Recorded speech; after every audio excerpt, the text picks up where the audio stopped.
Salah seorang petugas Dinas Kebersihan Kota Palembang, Hamim, 41 tahun, warga Jalan Siaran, Lorong Kapling, Kecamatan Sako, menjadi korban tabrak lari.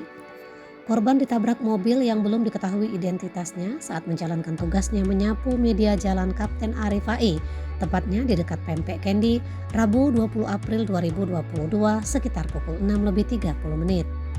Akibat kejadian itu, Hamim tergeletak tak sadarkan diri dengan kondisi mengeluarkan darah dari mulut dan kepala. Kemudian dilarikan warga ke Rumah Sakit Siloam Sriwijaya. Kasat Lantas Polrestabes Palembang Kompol Rendi Surya Aditama melalui Kanit Gakum Ibtu Arsikakum membenarkan adanya laka lantas tabrak lari tersebut. Menurutnya, berdasarkan keterangan saksi dan hasil olah TKP, korban ditabrak oleh sebuah mobil yang melaju dari Simpang Bukit menuju Simpang DPRD Provinsi Sumatera Selatan.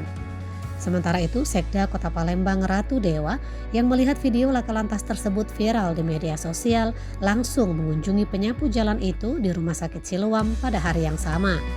Ratu Dewa menjenguk dan bertemu keluarga Hamim atau akrab disapa Wak Item untuk memastikan petugas kebersihan Palembang ini mendapat perawatan dan ia pun memberi bantuan secara pribadi. Dewa mengatakan berdasarkan keterangan dokter kondisi tekanan darah dan jantung baik dan normal. Ada benturan di kepalanya yang cukup parah. Direktur Rumah Sakit Siloam Sriwijaya Palembang Dr. Bona Fernando mengatakan proses operasi di kepala sudah selesai dilakukan. Kondisi pasien saat tiba di rumah sakit memang terlihat parah karena mengalami pendarahan aktif. Saat ini menurutnya kondisi pasien sudah stabil meskipun masih setengah sadar karena efek operasi. Proses pemulihan diperkirakan sekitar 1 minggu. Nizam Bule dan Erika melaporkan.